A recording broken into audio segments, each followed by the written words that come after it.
Hello friends, welcome to ముత్యం sari collections. ఈరోజు మన వీడియోలో పేస్టల్ కలర్ చార్ట్స్తో మేము ముందుకు తెస్తున్నానండి శారీస్. ఈ శారీ వచ్చేసి పళ్ళు అండి. ప్యూర్ జార్జెట్ క్లాత్, కింద విత్ సీక్వెన్స్ వర్క్, చెమ్కీలు ఉన్నాయి. మోడల్ డిజైన్ చాలా చాలా బాగుంది. క్లాత్ వైజ్గా కూడా చాలా బాగుందండి. శారీ 630 కట్ అయితే ఉంటుందండి.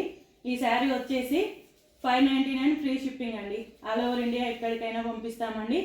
ఈ శారీకి ఇది అదే చీరలో ఏ బేస్ ఫ్లవర్స్ అయితే తీసుకున్నాడో అదే ప్లేస్ ఫ్లవర్స్తో బ్లౌజ్ డిజైన్ చేశారండి. బ్లౌజ్ కూడా చాలా చాలా బాగుందండి. ఒకసారి అంచు జూమ్ చేస్తున్నాను చూడండి. మిగిలిన ప్యాటర్న్స్ మొత్తము ఇదే మోడల్స్లో ఓన్లీ కలర్స్ ఉన్నాయండి. కలర్స్ మొత్తం విత్ పేస్టల్ కలర్స్ అండి. కలర్స్ అన్ని శారీస్ వచ్చి పేస్టల్ కలర్స్. ఫస్ట్ శారీ వచ్చేసి orange colour, light orange, light violet, baby pink colour and peach pink colour and Rama blue colour. ఈ కలర్స్తో అవైలబుల్గా ఉందండి. మీకు ఏ శారీస్ నచ్చినా కూడా స్క్రీన్ షాట్ తీసి వాట్సాప్ మెసేజ్ చేయండి. వాట్సాప్ నెంబర్ వచ్చేసి 9100903743. మా వీడియో చూసినందుకు ధన్యవాదాలండి.